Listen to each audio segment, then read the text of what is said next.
सुप्रभात बच्चों। कक्षा 8वीं में हम लोग पढ़ रहे थे अध्याय 10 जो कहानी हमारा है कामचोर, जिसके लेखक हैं इस्मत चुगताई जी। उसमें हम लोग 2 पार्ट पढ़ चुके थे। आज तीसरे पार्ट को पढ़ेंगे, तीसरे और अंतिम पार्ट को पढ़ेंगे। तीसरे पार्ट को पढ़ने के पहले उसमें जो भी कठिन शब्द है उसको रेखांकित करेंगे और उसके अर्थ को जानेंगे। तो देखेंगे, हमारा पहला कठिन शब्द है सूप। सूप का अर्थ होता है छाजन।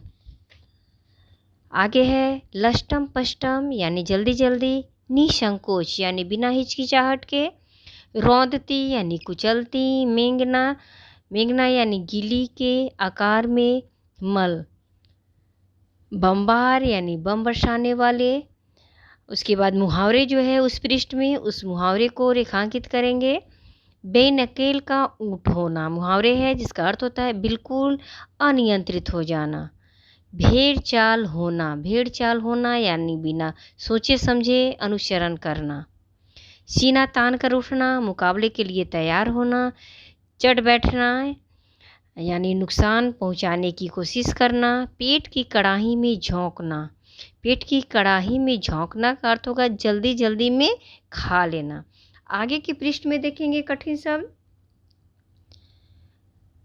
लापरवाह। लापरवाह का अर्थ होता है असावधान। धूली बेधूली, बेधूली का अर्थ होता है बिना धूली और धूली का अर्थ होता है धुला हुआ। अगाड़ी पिछाड़ी यानी अगले पिछले पैर।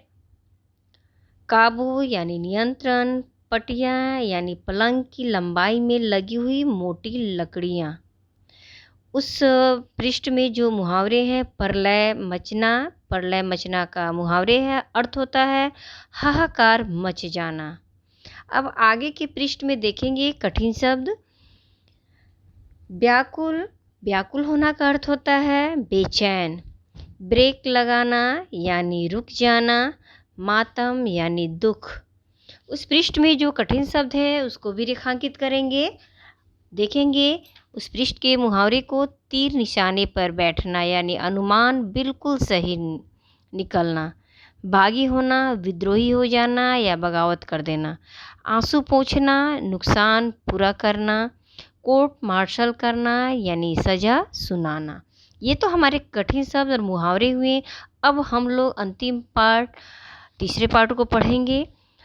तो हम लोग दूसरे पार्ट में जहाँ तक कहानी पढ़े थे उससे आगे कहानी को पढ़ेंगे। तो दूसरे पार्ट में हम कहानी जो हम पढ़े थे क्या था कि किस तरह से मुर्गियाँ बेनकेल हो गई थी, अनियंत्रित हो गई थी, इधर उधर भागने लगी थी क्योंकि बच्चे उस समय मुर्गियों को उनके दड़बे में डालने का अनियंत्रित ढंग से उटपटांग ढंग से कोशिश कर रहे थे। और वे लोग मुर्गियाँ तो अंदर डाल ही रहे थे, उसके साथ साथ लगे हाथ तो उन लोगों ने सोचा कि भेड़ों को भी दाना डाल दिया जाए। और किस तरह से उसके बाद मुर्गियाँ और भेड़ें सब अनियंत्रित हो जाते हैं।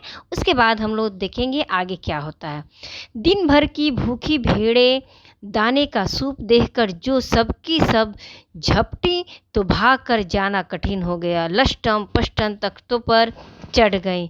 वह दिन भर की भूखी भेड़ें वह इधर उधर भागती दौड़ते अपने खाने पर टूट पड़ी। पर भेड़ चाल मशहूर है, उनकी नज़र तो बस दाने के सूप पर जमी हुई थी। भेड़ चाल कहते हैं, भेड़ की जो चाल होती है वो तो मशहूर होता है। उनकी निशाना कहाँ पे थी तो सिर्फ उनके अपने खाने पर थी। उनकी नज़र तो बस दाने के सूप पर जमी हुई थी। पलंगों को फलांगती बर्तन लुढ़काती साथ साथ चढ़ गए। तख्त पर बानी दीदी का दुपट्टा फैला हुआ था जिस पर गोखरी चंपा और सलमा सितारे रखकर बड़ी दीदी मुगलानी बुआ को कुछ बता रही थी। भेड़ें बहुत निसंकोच सबको रौंदती मेंगनों का छिड़काव करती हुई दौड़ गई। जब तूफान गुजर चुका तो ऐसा लगा जैसे जर्मनी की सेना टैंकों और बमबारों सहित उधर से छापा मारकर गुजर गई हो। जैसे उनका भागना दौड़ना रुकता है तो ऐसा लगता है कि जर्मनी का सेना जो है अपने टैंकों के साथ बमबारी कर डाला है, सारा छाप छोड़ गया है। जहाँ जहाँ से सूप गुजरा भेड़ें शिकारी कुत्तों की तरह गंध सूंघती हुई हमला करती गई। हज्जन माँ एक पलंग पर दुपट्टे से मुंह ढांके सो रही थीं। उन पर से जो भेड़ें दौड़ी तो न जाने वह सपने में किन महलों की सैर कर रही थीं। दुपट्टे में उलझी हुई मारो मारो चीखने लगी। जैसे ही हज्जन माँ के सोई हुई थी, उनके मुंह पर से भेड़ें दौड़ी, तो वे सपनों में उस समय खोई हुई थी और सपने में ही अपने दुपट्टे में उलझकर मारो मारो चीखने लगी। इतने में भेड़ें सूप को भूलकर तरकारी वाली की टोकरी पर टूट पड़ी। वह दालान में बैठी मटर की फलियां तोल तोल कर रसोइये को दे रही थी। वह अपनी तरकारी का बचाव करने के लिए सीना तान कर उठ गई। तरकारी वाली जो थी वहाँ तरकारी दे रही थी, मटर की फलियां को तौल कर दे रही थी। वह अपने तरकारी को बचाव करने के लिए वह उठकर अपना सीना तान कर खड़ी हो गई। आगे देखेंगे। आपने कभी भेड़ों को मारा होगा तो अच्छी तरह देखा होगा कि बस ऐसा लगता है जैसे रुई के तकिए को कूट रहे हों। भेड़ को चोट ही नहीं लगती, बिल्कुल यह समझकर कि आप उससे मजाक कर रहे हैं। वह आप ही पर चढ़ बैठेगी। जरा सी देर में भेड़ों ने तरकारी छिलकों समेत अपने पेट की कड़ाही में झोंक दी। थोड़ी ही देर में क्या होता है, भेड़ जो है तरकारी छिलका सहित अपने जल्दीबाजी में अपने पेट में सारा झोंक डाला, यानी जल्दी जल्दी में सारे तरकारी और छिलके को खा डाला।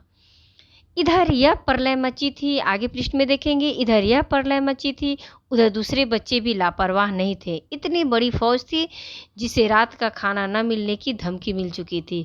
वे 4 भैंसों का दूध दूहने पर जुट गए। धुली बेधुली बाल्टी लेकर 8 हाथ 4 थनों पर पिल पड़े। भैंस एकदम जैसे चारों पैर जोड़कर उठी और बाल्टी को लात मारकर दूर जा खड़ी हुई। इधर जो बच्चे थे वे भैंस को दूहने में लग गए और जैसे तैसे वो भैंस को दूहने लगे और भैंस भी लताड़ मारकर वो दूर जाकर खड़ी हो गई। तय हुआ कि भैंस की अगाड़ी पिछाड़ी बांध दी जाए और फिर काबू में लाकर दूध दूह लिया जाए। क्या फैसला होता है कि भैंस के आगे और पीछे के पैर को बांध दिया जाए ताकि ये गाय जो है नियंत्रित हो जाएगी। बस झूले की रस्सी उतारकर भैंस के पैर बांध दिए गए। पिछले 2 पैर चाचा जी की चारपाई के पायों से बांध अगले 2 पैरों को बांधने की कोशिश जारी थी कि भैंस चौकन्नी हो गई। छूटकर जो भागी तो पहले चाचा जी समझे कि शायद कोई सपना देख रहे हैं। फिर जब चारपाई पानी के ड्रम से टकराई और पानी छलक कर गिरा तो समझे कि आंधी तूफान में फंसे हैं, साथ में भूचाल भी आया हुआ है। फिर जल्दी ही उन्हें असली बात का पता चल गया और वह पलंग की दोनों पटिया पकड़े बच्चों को छोड़ देने वालों को बुरा भला सुनाने लगे। क्या होता है, चाचा जी घबरा जाते हैं। उन्हें लगा कि वह सपना देख रहे हैं, लेकिन सारी हकीकत समझने के बाद वह जो बच्चों को ऐसे छोड़े थे उन्हें भला बुरा कहने लगते हैं। यहाँ बड़ा मज़ा आ रहा था। भैंस भागी जा रही थी और पीछे पीछे चारपाई और उस पर बैठे हुए थे चाचा जी। ओहो, एक भूल ही हो गई, यानी बछड़ा तो खोला ही नहीं, इसलिए तत्काल बछड़ा भी खोल दिया गया। तीर निशाने पर बैठा और बछड़े की ममता में व्याकुल होकर भैंस ने अपने खुरों को ब्रेक लगा दिए। बछड़ा तत्काल जुट गया। दूहने वाले गिलास कटोरे लेकर लपके, क्योंकि बाल्टी तो छपाक से गोबर में जा गिरी थी। बछड़ा फिर बागी हो गया। कुछ दूध जमीन पर और कपड़ों पर गिरा।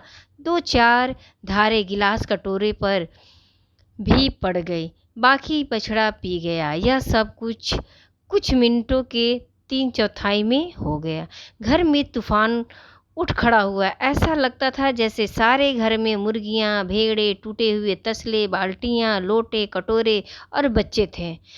बाहर किए गए बच्चों को बाहर निकाल दिया गया। मुर्गियां बाग में हकाई गई। मातम सा मनाती तरकारी वाली के आंसू पूछे गए और अम्मा आगरा जाने के लिए सामान बांधने लगी। अम्मा जो है नाराज होकर वह अपने मैके जाने के लिए सामान बांधने लगी। या तो बच्चा राज कायम कर लो या मुझे ही रख लो, नहीं तो मैं चली मायके, अम्मा ने चुनौती दे दी। और अब्बा ने सबको कतार में खड़ा करके पूरी बटालियन का कोर्ट मार्शल कर दिया। क्या करते हैं, अम्मा ने अपना फैसला सुना दिया कि या तो आप बच्चे को सँभालिए या मुझे रखिए, नहीं तो मैं अपने मायके चली। अब अब्बा क्या करते हैं, पिताजी क्या करते हैं बच्चों के, कि उन्हें एक कतार में, एक पंक्ति में खड़ा कर देते हैं। पूरे बटालियन को कोर्ट मार्शल कर दिया जाता है, यानी उन्हें सज़ा सुना दिया जाता है। क्या सज़ा सुनाई जाती है देखेंगे। अगर किसी बच्चे ने घर की किसी चीज़ को हाथ लगाया तो बस रात का खाना बंद हो जाएगा। क्या सज़ा सुनाया गया बच्चों को? किसी बच्चे ने किसी घर के एक काम में भी हाथ लगाया तो उनका रात का खाना बंद हो जाएगा। ये लीजिए, इन्हें किसी करवट शांति नहीं। बच्चे बोले कि लीजिए, इन्हें किसी काम में भी शांति नहीं। पहले तो खाना काम नहीं करोगे तो खाना बंद, अब काम करने पर भी खाना बंद। इन्हें किसी में, इन बड़ों को तो किसी में चैन ही नहीं है। हम लोगों ने भी निश्चय कर लिया कि अब चाहे जो कुछ भी हो जाए, हिलकर पानी भी नहीं पिएंगे। और बच्चों ने भी ठान लिया, निश्चय कर लिया, चाहे अब जो कुछ भी हो जाए, अब वो खुद से पानी भी नहीं लेंगे। तो इस तरह से इस्मत चुगताई का कामचोर कहानी यहीं समाप्त होता है।